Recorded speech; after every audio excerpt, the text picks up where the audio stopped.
Hi, this is Kevin, and today we're going to read The Wild Robot, chapter 14 to 16. Chapter 14, The Bears. Roz stomped into the cave, and then she stomped right back out. "Please stay away," said the robot to the two bears who were now nipping at her heels. You see, when Roz stomped into the cave, she accidentally woke a brother and sister bear from their morning nap, which is a never good idea. And to make matters worse, the bears have an instinct that drives them to attack the creature that runs away, especially if the creature running away was a mysterious sparkling monster. So as the startled bears watched Roz stomping out of their cave, they really had no choice at all. They simply had to take up the chase. Roz tried her best to outrun the bears. She leaped over rocks and wove through trees and stomped across the mountainside at full speed. But the bears were young and strong and fast, and the robot still had so much to learn about moving through the wilderness. She never even saw a tree root. One moment she was stomping along, then the next moment she was flying through the air, thumping down into a rotten log. Clumps of soft wood stuck into her side as she stood and faced her attackers. Wouldn't you be afraid if two bears were charging toward you? Of course you would. Everyone would. Even the robot felt something like fear. Roz was programmed to take care of herself.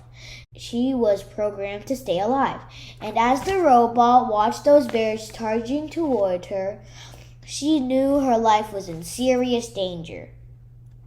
The bears slammed into Roz, knocking her against the trunk of the tree. Then one bear dove at her legs, and the other clawed at her chest. If only the robot had swung her fists or kicked her feet, she would have scared them off. One good bop in the nose would send them running. But the robot's programming would not allow her to be violent. Clearly, Roz was not designed to fight bears. Powerful jaws chomped her arms. Sharp claws slashed her face. A massive head rammed her chest. "Please stay away," said the robot. "Roar," said the sister bear.